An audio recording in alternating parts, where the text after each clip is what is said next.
my parents have always been supportive of everything I've done. They're probably less supportive when I have tape on my nipples or something in a picture.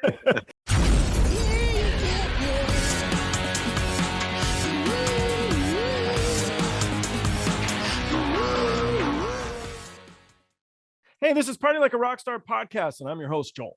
Today's episode is brought to you by Misha's Kind Foods. They're an LA-based small business making the world's finest non-dairy cheese on the market today. They're lactose-free, paleo, keto, kosher, Parev, and 100% vegan. If you like what you see, check out the next video. If you like this video, please subscribe and like by clicking the little round button on the bottom right.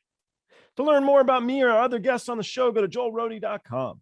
You can follow us on Twitter, Instagram, or TikTok. The handle is Joel Rohde. If you haven't already read my book, Memoir of a Roadie, it's now available through Amazon and paperback Kindle or as an audiobook. I hope you enjoy the show.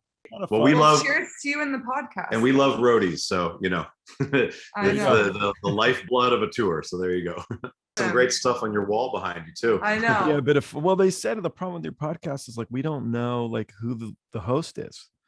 I'm like, oh shit, all right. So I put like $6,000 worth of fucking posters on the wall. Yeah, seriously. we have a wall going on too, but you can't see any of it here. See all that? Yeah, that's nice. But you can't see any of it because where we have to have the fucking camera. So yeah, I don't know. All you get is our beautiful blinds. Lucky us. The world has changed. I don't know now the whole Zoom thing. So your wall's the shit. So good job. One easy question. Sugi Tap? Sugi Tap? Wow. We're going there. We're going it is Sugi, yes. Okay. Danyell Souza is a singer-producer. Tony Fagenson is a guitarist, multi-instrumentalist. Yeah, that's a tough one. And producer. He was in the band Eve 6, and both are now in the band Dead Posey. Welcome, guys. Hello. Thank you for having us. Thanks for having us here. So my intro thing is I snooped on Eve 6 because when I watched you in the performances on Dead Posey, you were like so fucking happy playing guitar, Tony. And I was like, this guy is so stoked to not be playing drums. So then I went back and I found some Finally, I busted free. Well, you're all smiley playing the drums too. I'm like, this guy's like the happiest musician I think I've ever. You enjoy playing music. What can I say? And he gets moody as fuck, but he's happy. Are you at home too, like smiling away? You're like, oh, coffee. Or is it just music? It's everything. There you go. Yeah. She's got your back. She's got your back. She does. Yeah. That's bandmates and partners forever. Here we are. There you go. That's a lot. It's funny actually, because I live with my girlfriend, and during the pandemic, people were talking about people were splitting up. There was a lot of issues because they're together all the time, and we're like, oh, amateurs. Exactly. No, that's how we are. We're always together because again, we work together and we're a couple. So yes, amateurs for sure. We know the ropes. We've been on the front lines of coupledom, during the pandemic, and also work partners. Well, it's that thing where you 24/7 jobs. You really have to be the best of friends, otherwise it's not going to work. Well, it's funny, we have an argument, and it's a 1-bedroom house with 1 bathroom, so they'd be like, "What do you do?" I'm like, "You fucking work it out." You have to work it out. Yeah, because the guy be in the bathroom be like, I know I'm still mad, but I have to pee. Or you go hide in the bathroom for a little bit and then come back out. We have our methods, and usually what we kind of have disagreements about or get into it is mostly about the band. Like if there wasn't the band, it would just be smooth sailing. Yeah. And it's always from a positive place of disagreements. It doesn't usually get ugly at all, and it's usually just like direction of music or like gigs that you're gonna have to do, or all of it. Yeah, it's like it's a mixture. Mostly in the studio, we just have a little bit of a tug of war thing going on sometimes, and then other times we're both stoked on the same thing. But other times, if we're not stoked, we're like, okay, let's find a medium ground where we're both stoked on this sound or this way of doing things. Well, I mean, McCartney needed Lennon, man.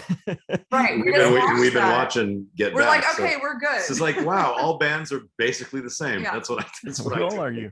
But you, like, from what I was reading, you got along good with the Eve 6 guys. You went off to this other band, Sugi Tap, with Max Collins, I read up and stuff. So there wasn't like a lot of bad blood or anything. You seemed like you guys are cool, right? Yeah, I mean, all right. How about you plead the fifth? Yeah, it's like the last couple of years we haven't been in touch. They're kind of doing their thing.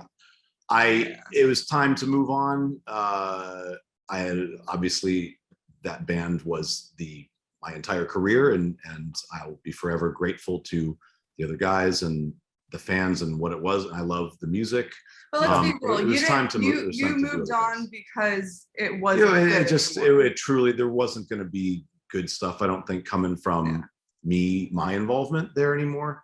And when you guys got together, you're like are you in high school when you guys started? Is what I was. High school age. The other two guys of the band actually went to the same school, and I came in like right around that time. Mm-hmm. Did you have any jobs before you were in the band? I really didn't. I hate to be that person that. No, you're not. So Adrian Young to suffer through everyone has their own jobs story, that they hate. I was very fortunate. And so Adrian Young from No Doubt, Adrian, he never had a job. And he's the second drummer of No Doubt. And I was the second drummer too. It was called Eleventeen at the time. But I was the second drummer of that project too.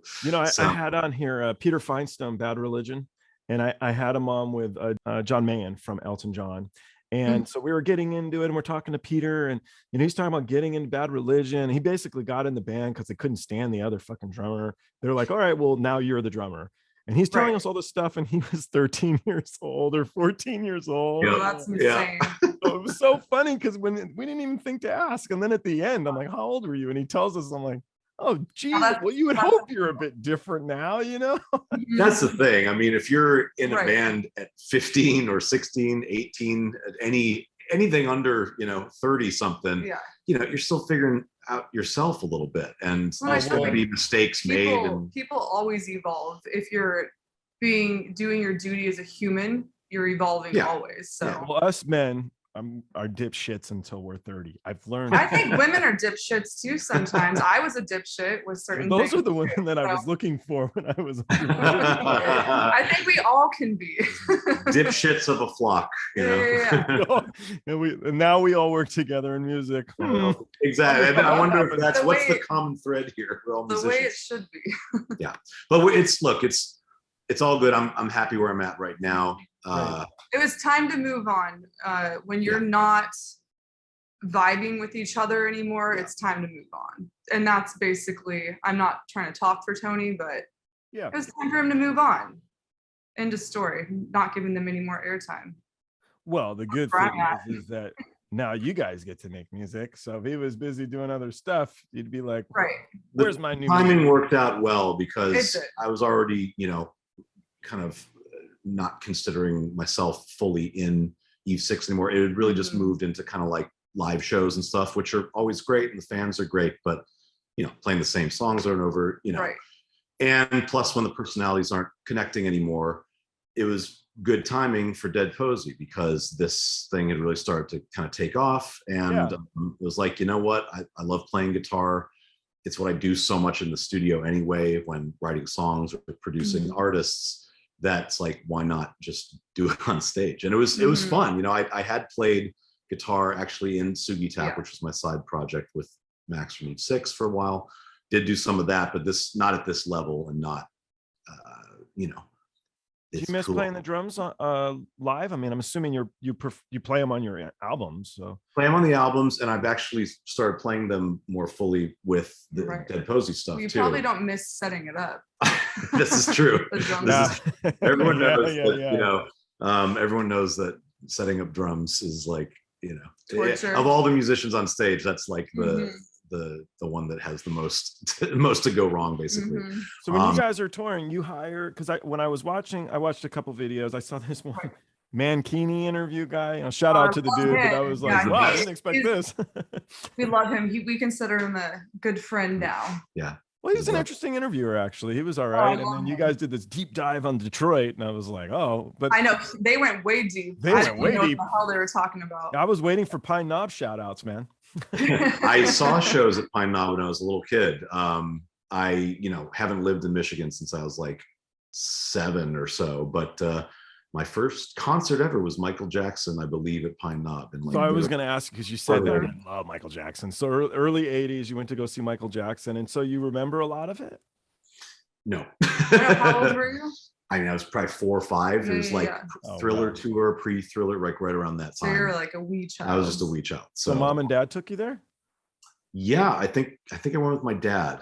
Cool. Yeah, it was badass. My dad took super badass. So were both of your guys' parents supportive in you going down the music road? I mean, he's been doing it since a child. I kind of went a little windy road to get to where I am right now. But yeah, my parents have always been supportive of everything I've done. They're probably less supportive when I have tape on my nipples or something in a picture. But I can tell them, hey, you know what? It's rock and roll and it's feminist. And they don't really get it, but they're supportive overall. So yeah, fair enough. Are you LA? You grew up here? Yes. Mm-hmm. Yeah. Okay. And you've lived in LA since you were 7, so you're pretty much, yeah. We were in New York for a year and then here. I was raised here. I consider myself basically a native here, but with one root in the Midwest forever. Mm-hmm. The little flags there. My foot's over there always. And you guys like living here too? I mean, I don't know anything different. I will say after going to Europe 2 years ago, I do love it over there. But I'm sure just like anywhere you go, where you are, there you are. Is that the right saying? Wherever you go, there you are. Yourself. I think I love Europe more, probably because of all the old architecture and more gothic type vibes. I feel like I love wearing coats where LA's so sunny and hot most of the time. Not today. So it's kind of not my vibe. LA experiencing different things is exactly. But overall, I will say yes, LA does us just fine. Yeah, you kind of get whatever you want here. You know, it is a land of plenty. If you like doing outdoor stuff, there's that here. You know, if there's city life, there's all sorts of different businesses going on here. So you know, we're still proud to be from LA. I know it gets a lot of flack lately, but you know, you got to find your people out here. You got to kind of find the people you connect with, but they are here. There's all walks of life. I like LA too. I do. What I like about LA is the stuff you can do around LA. So, you know, let's go to San Diego for the weekend. Let's go up to Big Bear. Let's go to Death Valley. Let's go to San Francisco. Right. Wine country. Wine country. Yeah, it really is a eclectic. Yeah, it's a bunch of cool stuff. Yeah, there's a lot of stuff to do. So when you guys tour, you hire musicians to go with you? We do. So you hire a drummer, you hire a bass player, you hire another guitar player. That's what we did. We did for the first tour, but now we're gonna for this next year for 2022. It's sort of a reset after the whole pandemic, because you know, sorry to jump in, but we like a bunch of shows got canceled, so we're kind of starting afresh here. Right, but we're not going to have a second guitarist, is what I was going to say. We're just going to have Tony on guitar, and then we're going to get a bass player. And we're talking to our drummer that we've been using for the last few years for Dead Posey live shows. Just talked to him today, as a matter of fact. So how do you find, that was the question really, how do you find these guys, just out of interest? I mean, there's You can go. No, I was going to say, I mean, like, you know, there's no music connection. I was going to say that they're not as strong as they used to be, but that's bullshit, because I actually like them a lot. So it was a dumb thing for me to say. So that's why I shut up real quick. Good old music connection. It's an LA classic for decades. So here the thing is, we definitely are more of, we rather find them organically, and even on social media is still more organic than hiring. I'm not going to name the names. I don't want to talk shit, but a service that like just has a gazillion hired musicians, because sometimes it can be too perfect in our opinion for what we're looking for. We're looking for the diamonds in the rough. We're looking for a little bit more of that riff-raff rock and roll edge, and I feel like you can't really find that when you're just hiring musicians through a service sometimes, in our opinion. So for instance, our drummer that we've been using for the last few years, he met him at a party like what 10 years ago, New Year's party, and we stayed in touch. And then you just reconnected. And we have lots of mutual like friends and that kind of thing. But he's never really been fully on the like journeyman, like just playing with a million different bands. And even the guitarist that we were using before, awesome. We found him through mutual friends as well. Shout out to Trevor. He's in the Lungs. Check him out. They're awesome. Yeah. So he's focusing on that. So and our bass player from before is awesome too. And Sean, we found through mutual friends as well. Love him, near and dear to our hearts. So we definitely found people through those ways. Instead, we're looking now for a new bass player. So we're going through friends, asking around, because you really want to stay away from that hired gun, because it's that thing where it's like you can always kind of tell they're a little more stiff in our opinion, just like we're just here to do the job, and it doesn't feel like rock and roll band, and that's what we're really striving for live, is bring that energy.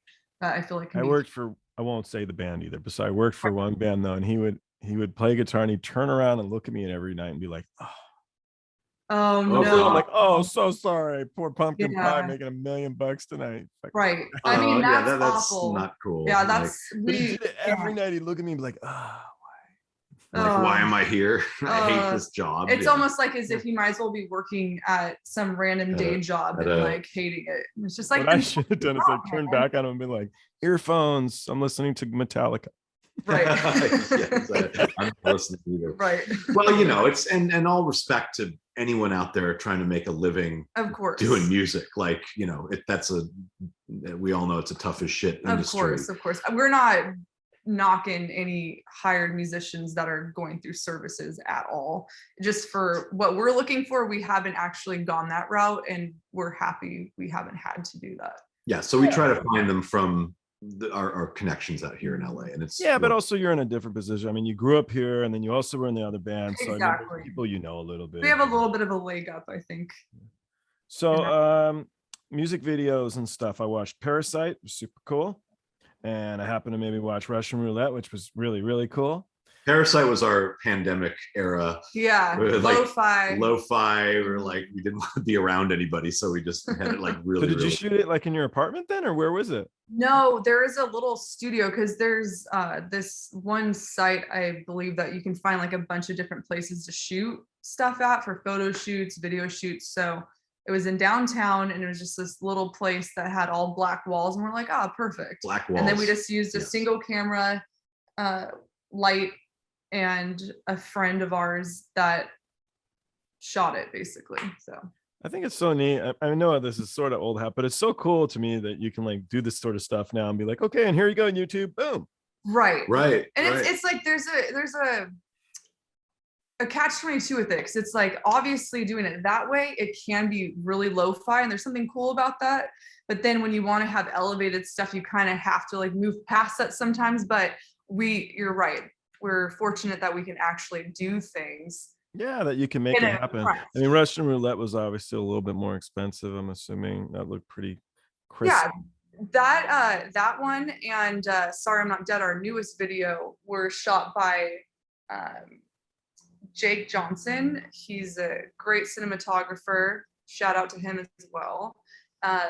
And you could just tell it's more elevated. So we're stoked to work with him, and don't really know what else to say about that, except for we thought it went well, and it looks more elevated than Parasite. So we're happy that the pandemic's over and we're making videos again. Yeah. So yeah, it's cool in this kind of era of doing music. We've been doing more singles the last few months. We are going to be leading up to an album for next year, but with the singles, like, well, we got to do a video. Like you have to have a visual component. Well, and visuals are so important to us to begin with. So we were pretty excited to do the last 2 videos that we did. Yeah, it was good to get back with like a little bit of a crew of people, and like people that know what they're doing with cameras and stuff like that. It felt good, because we hadn't really done that for a few years. The pandemic kind of put a lot of that on hold for us. So, and also co-directing them is fun too, because we're pretty precious about how everything sounds in our music, as most musicians are. And in our videos too, we're pretty precious about how things look and come across. So Yeah, especially with these ones, we really were making sure they looked a certain way. So it was fun. cool. So ShipRocked, really boring? So boring. I just released Justin Press a couple days ago. Oh, Justin. And then I hit up Danny because you mentioned him in an interview where he'd given you a bottle or something. And so I hit him up. Of course, this is like the one thing we talk about. ShipRocked was this amazing time, and then the last night. We were being pretty good the whole time. Even just kind of like, just like chilling, drinking a little bit, nothing crazy. But the last night, we got this big bottle of tequila and we're this one here. Let's just go at it. And before you know it, you're barfing on the floor in the cabin, which is not what I usually do.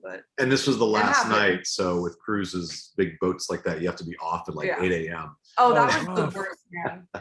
That's what killed me. Yeah. It was the waking up in the morning. I honestly wanted to stay there and say, I'll be on the next cruise ship with whoever else is coming on. I'm not getting off.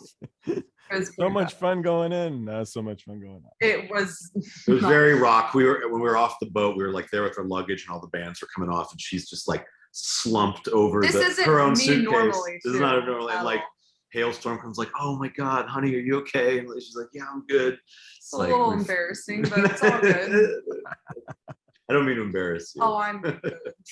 I'm saying it as a point of like this, she can throw down is where I'm going with this. Or I can't anymore. I'm sure we very rarely do it too. So, but ShipRocked, come on. Yeah, it was a boat. I was worried too. I thought like most people probably said we were gonna get seasick or stumble because you're on a boat performing on the stage, and it was actually pretty fine as long as you don't look when you're on the deck.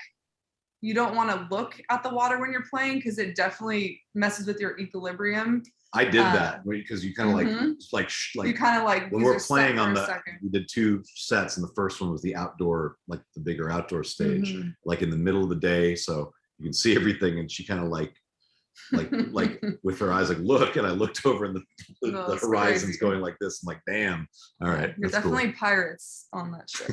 It's fun. It sounds like super awesome stuff. It was great. And Justin's cool as hell. Oh, we love Justin. Yeah, the whole gang was Chad. Was wonderful. Yep, Chad's Chad was awesome. great. Danny, everyone. Yeah, Danny, thank you for almost killing me with that tequila. Sorry.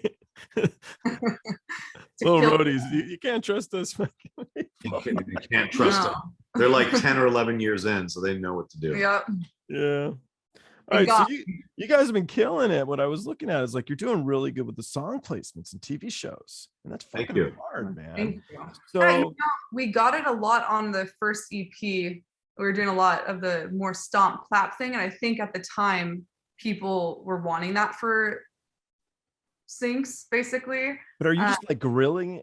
Is this because of like stuff you had going on in the past with the other bands, or are you just guerrilla like get in there? Because that's what started the whole thing for Dead Posey, was this kind of wave of these placements. As far as people paying attention. Yeah, like there was no kind of fan base, like there was no lead in from anything else we'd done permanent. It was just starting from zero, and we work with a company that's basically like our managers and sort of acting as record label now and publishing, and they're really great with that stuff, and they were just able to kill it. That was good because I saw Lucifer is so popular, and a bunch of stuff, PlayStation, all sorts of that good stuff. Oh, we're thankful too, because as musicians, it's really hard to make a penny these days. Yeah, so when you get those, it just helps fund the band and kind of sustains us. So we haven't frankly had any new ones with the new music, because I think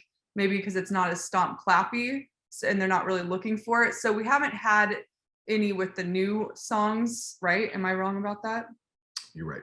Yeah, so we don't know where that falls, but it is nice when you do get them, because it's a nice little extra chunk of change that you can put towards living expenses and all that good shit. So. Yeah, plus it's cool. I got Lucifer doing devil shit and doing it to your song. I don't know. Well, and it's great too, because it really does put your songs in front of more of an audience, online. And of course, when you play live, you're in front of an audience, but there's something to say about getting some of those placements. It really does help put more fans. I did one. I can't think of his name right now. He's a folk singer, but he had done a Volkswagen commercial. And, oh, that's awesome. That's awesome. Yeah. And I was like, whoever that guy is, you know the name if I can think of it. I just can't. Is it like Barnes Courtney or something? Or which one? Barnes Courtney. I think he's had. No, I just can't get it right today was the guy's song. Just can't get it right today. I can't sing. Well, what's great about it too is that it gives you an international listener base. We've noticed that, like, we have a lot of fans like in places that for us to go play there, or even like Moscow and stuff, it'd be very hard to get to play there, and we can't wait to. Well, they wouldn't even know we existed. I don't think they wouldn't have known, and that kind of led to like Spotify playlists and all this kind of stuff. So it all helps now these days. You need any kind of edge you can to through. So. I think he said a statistic that he was reading somewhere a few weeks ago that since 2018, there's been double the artists and bands that have uploaded music on Spotify. Since 2018. So 3 years ago. way you can break through that noise. Twice as many now as 3 years ago. I'm looking up some of these guys and they got 1 billion downloads. No, it's crazy. Billion. You're like, well, sure. And it's like sometimes those numbers are pumped because you get on playlists and they're going to pump up your things and make you look larger. And at the end of the day, it's like, well, live, can you bring the people or not? So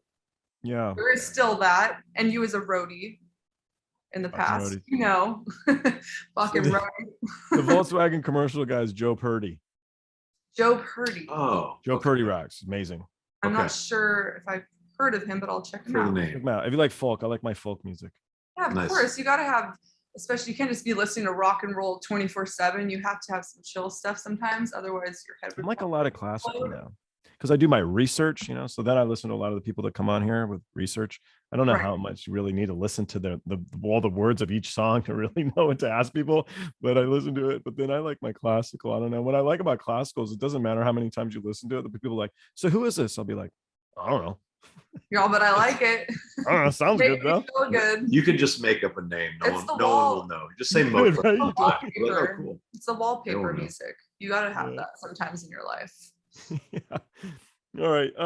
Wow, Bach would be so upset to hear all his music. So funny you say that. So I had the guys on who are playing with Sebastian Bach right now, and I'm like, did they ever think about doing like a mashup?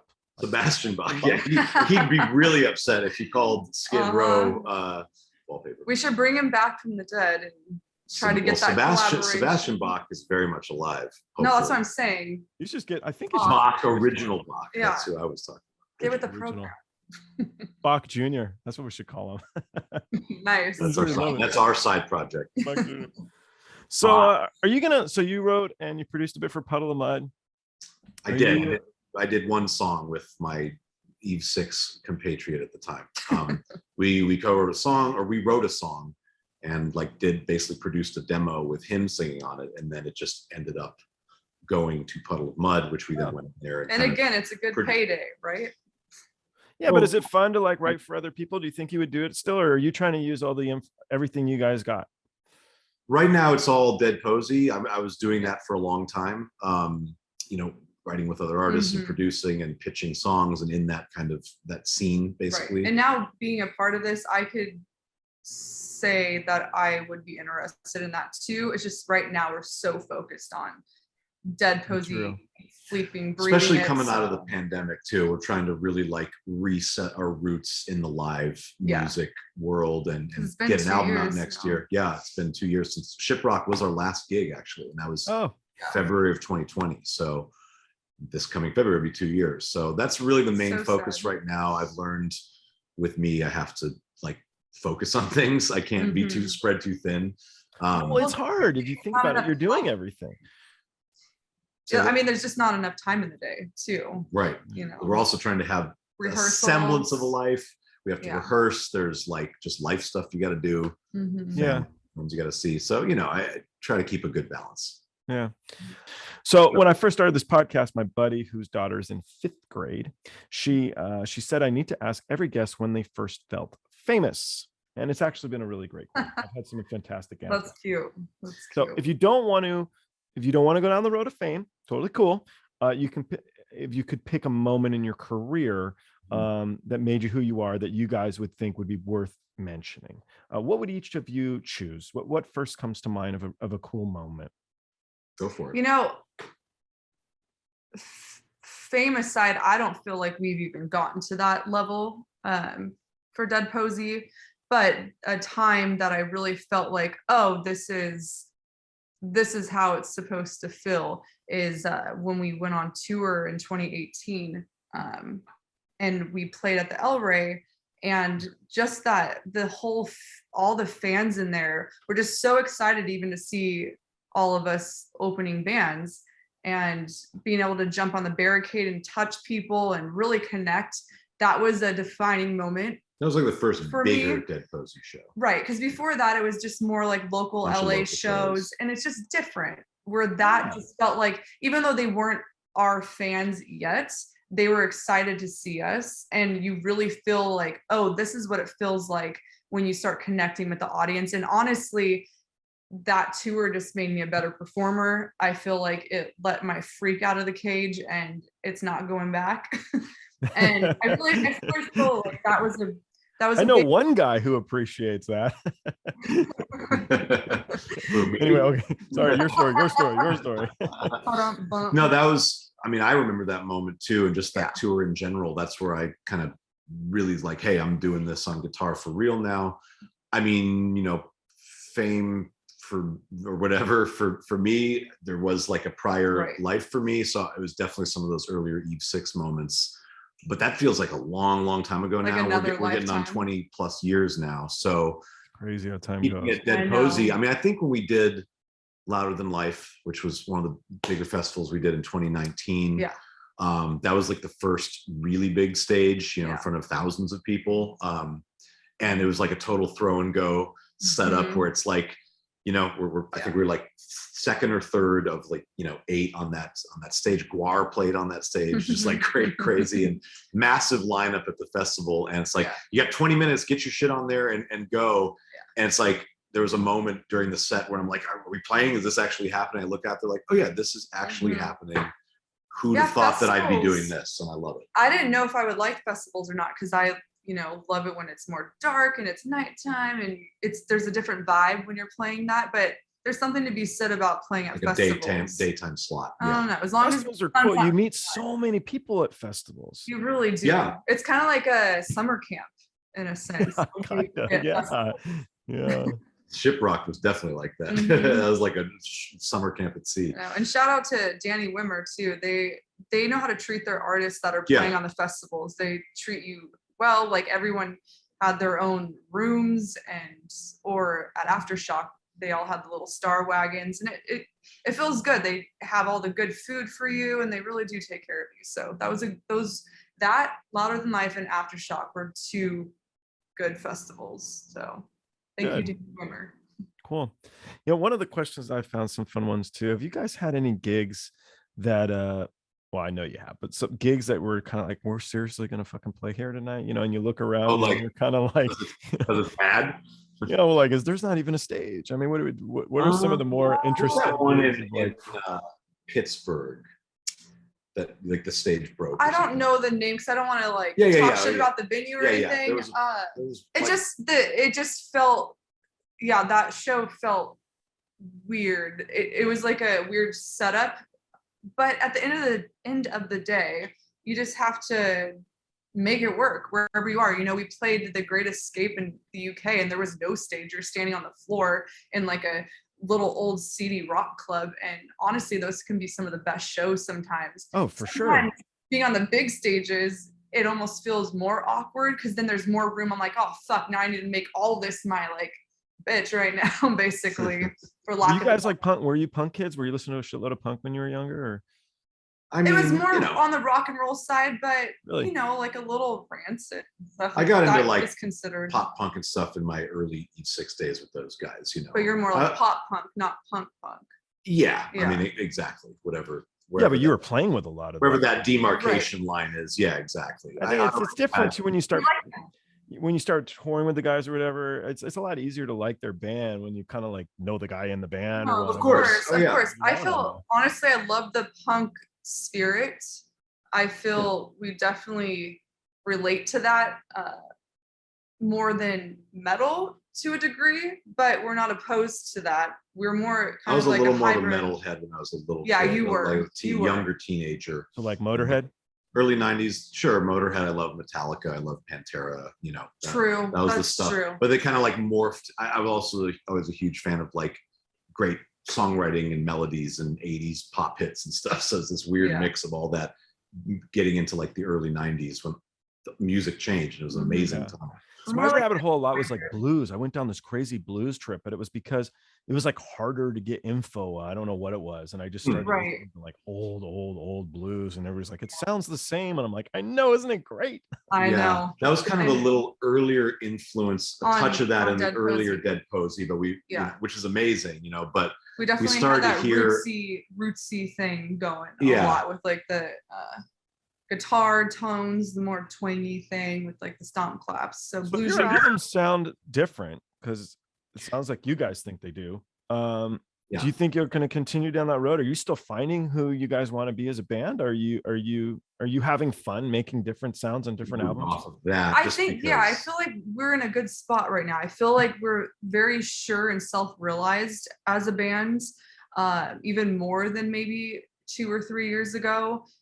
I feel like this album that we're going to be putting out, we feel pretty stoked where we're going. I feel like it's kind of a hybrid of everything we've done so far, where Malfunction was very much so like, let's mess with the synths, and we're really like Depeche Mode and that kind of stuff mixed with some rock and roll, where we're like, all right, let's bring the drums back. Even if we do add an 808, let's have real drums too. So I feel like where we are, we're definitely I think live music is really what pushed that in us when we really started playing a lot, touring a lot.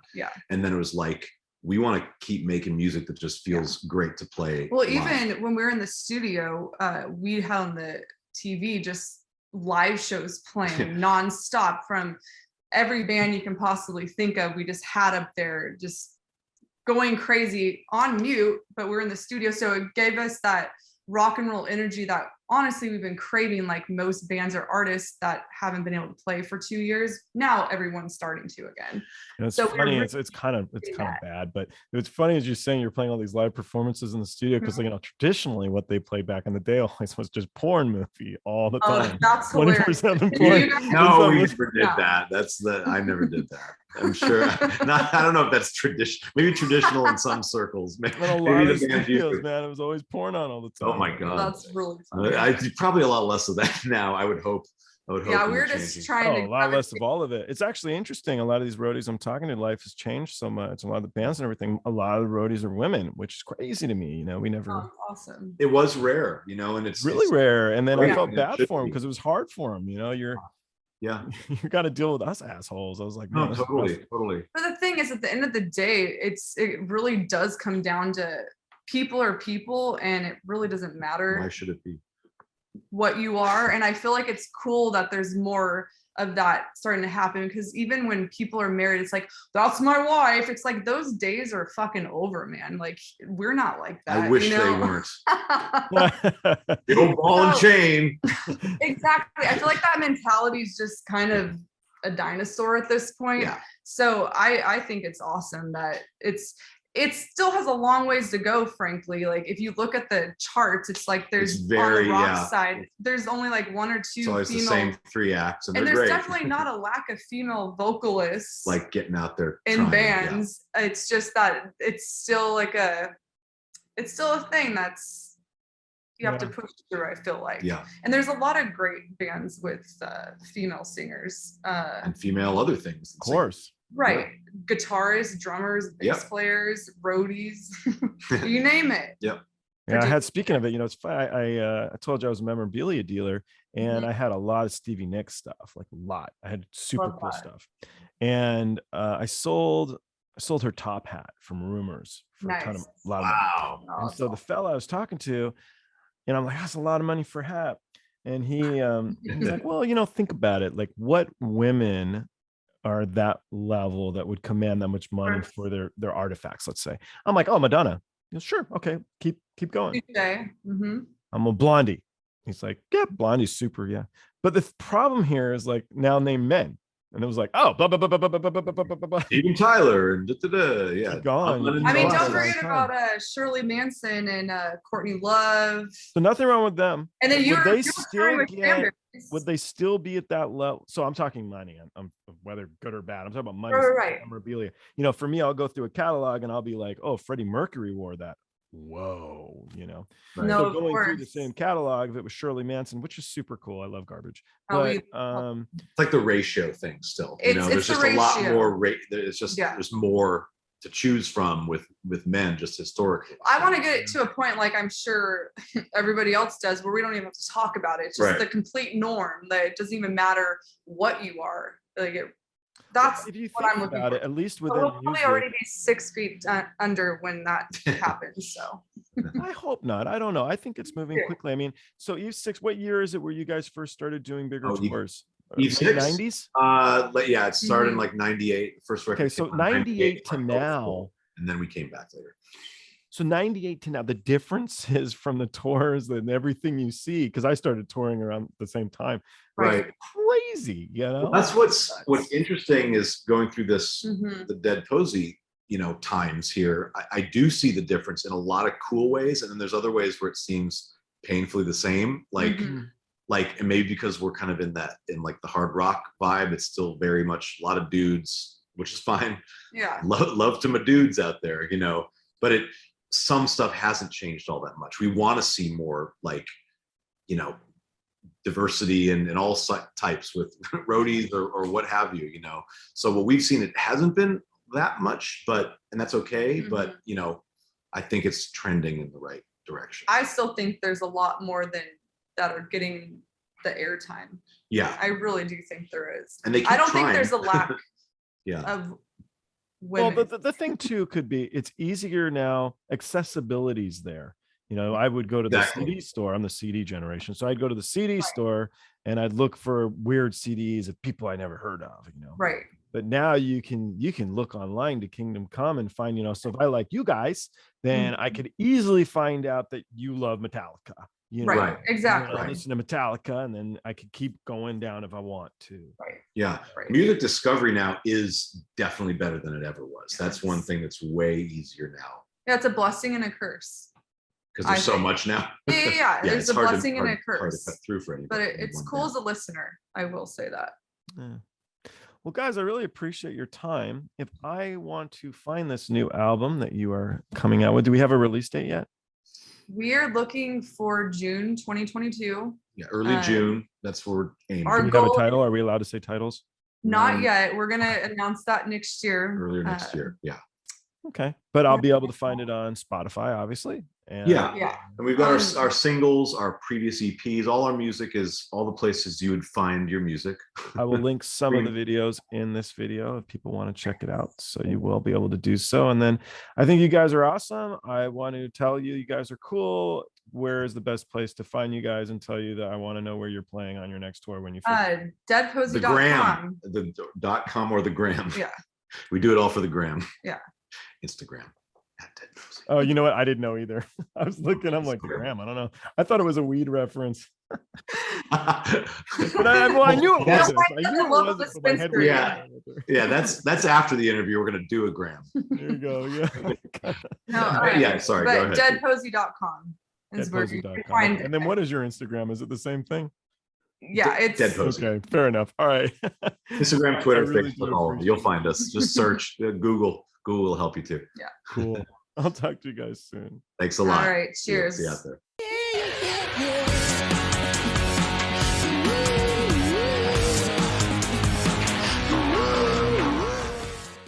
Thanks for watching. Don't forget to like and subscribe by clicking the round button on the bottom right. To learn more about me or the guests on the show, go to joelroadie.com. You can follow us on Twitter, Instagram, or TikTok. The handle's Joel Roadie. And don't forget, when you party like a rock star, don't be a dick.